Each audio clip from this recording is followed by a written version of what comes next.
What is up, everyone? Welcome back to the channel. For those of you who don't know me, my name is Jordan and I'm a second-year medical student in the state of New Jersey. So it is the beginning of the week of our second week of our last block of our preclinical curriculum. Our last block is called Neuroscience and Behavior, and it's basically our neurology and psychiatry block. Last week we focused on the spinal cord, learned what all the different tracks do, where they cross over, what they control, and started the process of learning how to localize lesions, which is huge in neurology. Basically what that is taking a patient's symptoms, doing a physical exam, some really specific stuff to be able to know exactly where in the nervous system the issue is going on. And one of the foundations of that is learning about the spinal cord.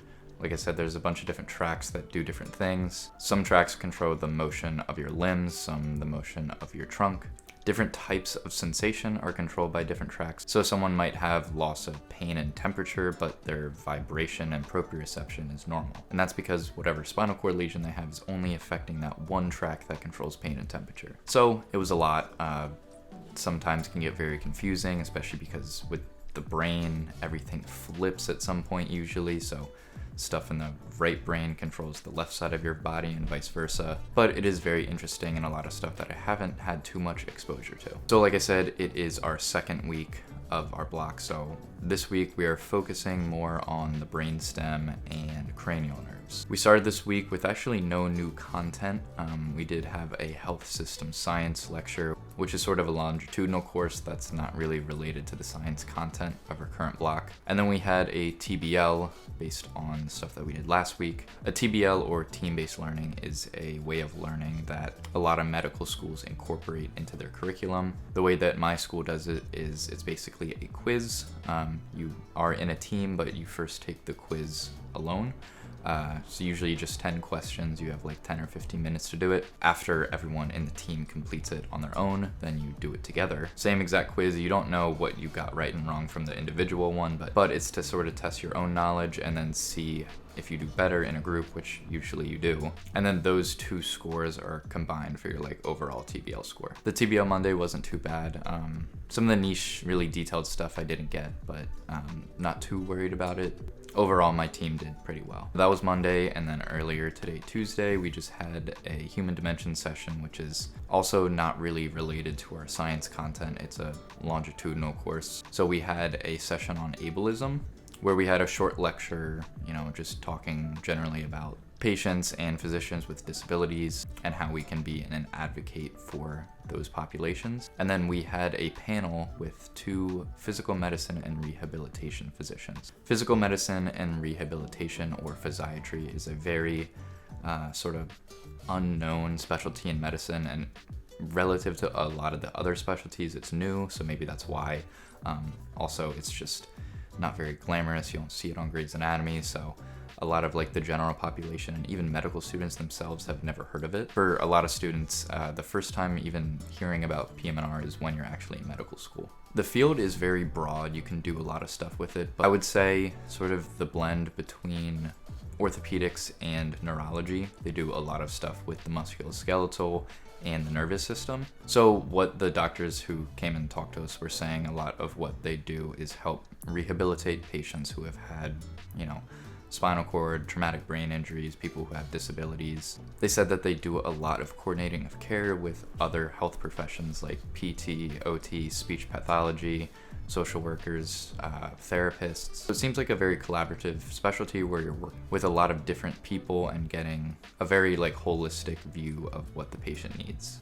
There's a lot of different fellowships that you can do to subspecialize after doing a PM&R residency. You can do traumatic brain injury, spinal cord injury. It's one of the ways to get into primary care sports medicine. You can do a fellowship in spine or pain management, and you can specialize in prosthetics. So it's a very interesting and, like I said, undervalued specialty, and something that aligns with what I like because it's mostly focused with the musculoskeletal system. So that was all we had in terms of school today. It was a pretty short day, which was nice. Earlier I went and grabbed some tacos with Mackenzie and my friend Ryan, so that was awesome. And then other than that, I've just been studying.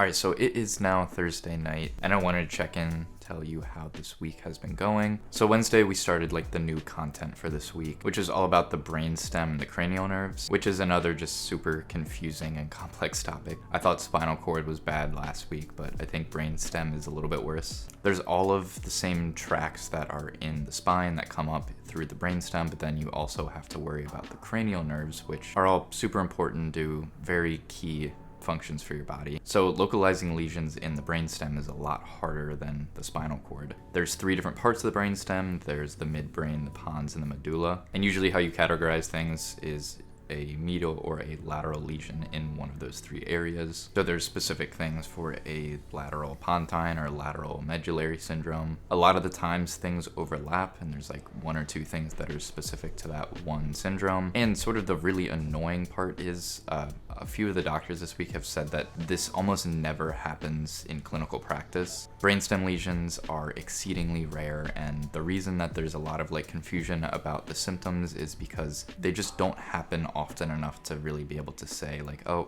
a lateral medullary lesion presents this way. So it is a bit frustrating having to learn all of these really complex things when probably never going to see it in my life, especially because I'm not going to be a neurologist. But it is what it is. It's going to be part of STEP, so I have to learn it. So that was Wednesday. We just did a lot of like the normal functions of these different structures. And then today, Thursday, we started learning more about like the diseases associated with those. So mostly focused on the cranial nerves, like learning how to differentiate between a cranial nerve 3 lesion or a cranial nerve 4 or cranial nerve 6, because all 3 of those cranial nerves control different eye muscles. And it's actually been nice to go more in depth with that stuff because they're all like key parts of the neurophysical exam. A lot of the times you'll see in a patient's chart CN 2 through 12 intact, which means that they checked all their cranial nerves and they're all working. We learned all of those physical exam steps last week, so it's nice to be able to get a real lecture on it and sort of reinforce that material. So that was one of the lectures earlier today, and then the other one was on neuromuscular disorders. So talking a lot about there being issues between the connection between the nerve and the muscle. So the 2 biggest neuromuscular diseases are myasthenia gravis and Lambert-Eaton syndrome. Both of them are very similar. They're basically like an autoimmune thing where your body is attacking the neuromuscular junction, which, like I said, is the connection between a nerve and a muscle. The neuromuscular junction is super important. It's how our brain tells our muscles what to do. And in both of these diseases, antibodies attack different parts of the very end of our nerves, so they're not able to tell the muscle what to do as efficiently, and that leads to weakness and then eventually like paralysis. So that lecture was super interesting.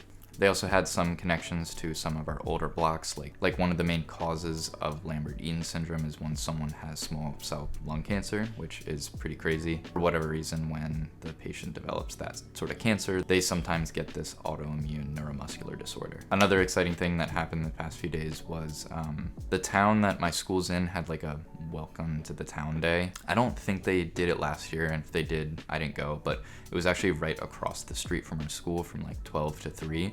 And it was basically a bunch of food trucks and just stands of different businesses and restaurants were set up and just giving out free stuff. So right after class, me and most of my classmates walked over there, got a bunch of free food. It was probably really nice for the M1s who are a little bit newer. I've been here for a while, so I actually knew most of the places who had stands, but it was still nice to go and get some free food. My favorite deli in the area was there, and the owner recognizes me every time I go in, so I stopped by, said hi, got some pasta that he was serving. There's a really good donut place there too, so tried a few of their donuts. All in all, just really good like midweek pick-me-up. And then probably the most exciting part of this week is about to happen tomorrow.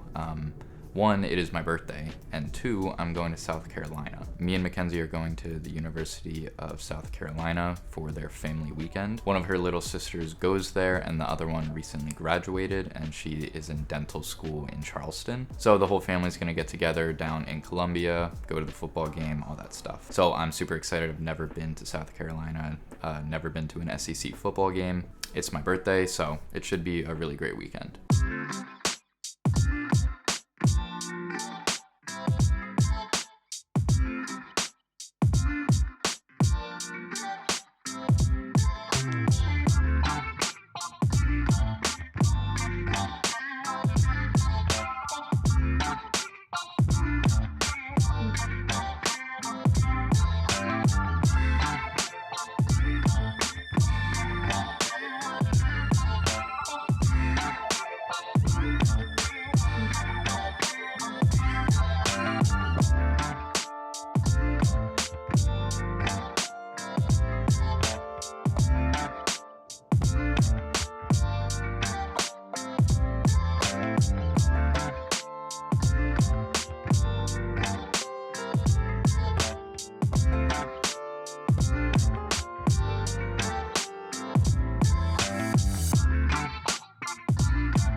So, South Carolina was an absolute blast. Friday morning, woke up, went to school. We had another session on brainstem lesions, and then had a problem-based learning session. And then pretty much straight from there, Mackenzie and I had to go to the airport to catch a flight. We got there on time, no worries. It was gonna be like a 45-minute flight to DC, where we had a short layover, and then from DC, we're gonna go to Charleston. It was fine, boarded the plane on time, everything, and then we're just sitting there. I was a little worried because there was a huge tropical storm coming through, but it wasn't really raining yet, so I was like, oh, it's gonna be fine. But the pilot comes over the intercom. He says, things have been a little bit delayed because of the weather. Thankfully, it wasn't too long, but it did put us back like 20 to 30 minutes, which was not good because our layover in DC was only 40 minutes. So we were starting to get a little bit stressed. We were supposed to get to DC around 4:30, and our connecting flight was supposed to leave just after 5. But they said, they thought everything was gonna be fine. There was like 10 people on the plane doing that South Carolina connecting flight, so like they were aware of the situation. The airport in DC we were going to isn't huge, but there's 2 main terminals that are not walkable. You would have to like take a shuttle or something to get between them. So it really depended where our flight was getting into to see how long it was going to take to get to our next gate. Thankfully, about halfway through the flight, they told us that we were going to be in the same sort of terminal, so it was just going to be like a short 10-minute walk. So at that point, I was like, all right, we're probably gonna be good. And thankfully, the airline was like really nice. They told everyone on the plane, like, hey, everyone who is on this Charleston flight, like, raise your hand. Please let these people get off the plane first because they have the shortest time between the connecting flight. All the other connecting flights, like, you guys will definitely be fine, but we don't want to make sure these people get on the plane. So that was super nice. I think some other flights that were also connecting in DC were late because the DC flight was also kind of delayed. We got there with plenty of time, but we were just waiting. And I think that they held the plane a little bit to make sure all of the people who were on the connecting flight were able to get there, which I'm not upset by. I mean, I would want the airline to do that for me if I was late getting to the plane. So then from there, flew from DC to Charleston, which, like I said, Mackenzie's sister lives in Charleston. She goes to dental school there, so we drove with her sister and her boyfriend to Columbia, South Carolina, which was like an hour and a half away because that's where University of South Carolina is. We got there like around 9 o'clock. We just stayed in an Airbnb with Mackenzie's parents. Once we got there, we just kind of talked and caught up and then went to bed. We were super tired and we knew that we were going to have a very long day on Saturday. The game was at 7:30, so we wanted to get up as early as we could and study beforehand because, even though the game was at 7:30, we wanted to leave around like 1:30 to start tailgate. So we got up, studied a little, I edited a video. Then we packed everything up and went to tailgate. That was a bit of a disaster at first because it was family weekend, University of South Carolina, huge football school. So there was a lot of people there. Just getting like from Mackenzie's sister's apartment to the stadium, it was probably like 1.5 miles, but it took, I think, like 1.5 hours to get there just because there was so much traffic of people trying to get to the stadium. So that was a little miserable just sitting in the car for that long, but once we got there, it was great. I think we got there around like 3:30 or 4 for a 7:30 game, so we still had plenty of time to set up all the food and drinks. All the food we had was amazing. Someone's family got a bunch of barbecue, mac and cheese, coleslaw. Mackenzie's mom made some queso. That was the best queso I've ever had. So we just hung out, ate way too much food, and then we walked over to the stadium for the game. And that was a very cool experience. I worked for the University of Maryland football team when I went to school there. So I've been all around the Big Ten. There are some really great environments there, Ohio State, Michigan, but it's still nothing quite like the SEC. We did have an away game at Texas. That was a very crazy environment too, like probably around like 100,000 fans. But in the NCC, it's just different. It's like not just a football game, it's like a spectacle. Even from like the opening entrance of like the team running out, like just the videos that they were showing were so well done. Crazy light shows, fireworks, everyone in the stadium had a rally towel. Like, it was just a very, very fun environment to be in. It was a great game too. They jumped out to an early lead and then Mississippi State came back, but they thankfully pulled it out. But after going to that game and being in that environment again, definitely made me a lot more excited for potentially going into sports medicine. My experiences with the football team are a big reason I'm so interested in sports medicine. I got to meet all the team doctors and see what they do on game day, and it's just something really special being a part of a team like that. I'm one of the leaders of the sports medicine interest group here, and I've shadowed our faculty leader at like local high school football games, which, you know, has its own charm, but it's nothing like Power 10 college football. So I don't know, I'm still a very long ways away from having to make any decisions like that, but it's something that I might really like. So that was Saturday. I think we got home around like 1 a.m., just passed out. We were super tired. And then Sunday, woke up, did a little bit more work, and then we went back to Charleston with Mackenzie's sister. She had a dental school exam actually today, Monday, so she was just trying to study all day, which was perfect for us because we did not study enough this weekend.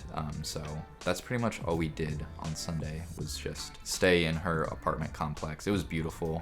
We had caught a really nice sunset and we just studied. And then today we had to get up super early to catch a 6 a.m. flight back to New Jersey so we could still make it to class. So I think we got up at like 4 in the morning. Mackenzie's sister's boyfriend was very nice to drive us to the airport, and then we got back and grabbed a New Jersey bagel on the way to class. So all in all, a very exciting week, especially the weekend. I've really liked South Carolina.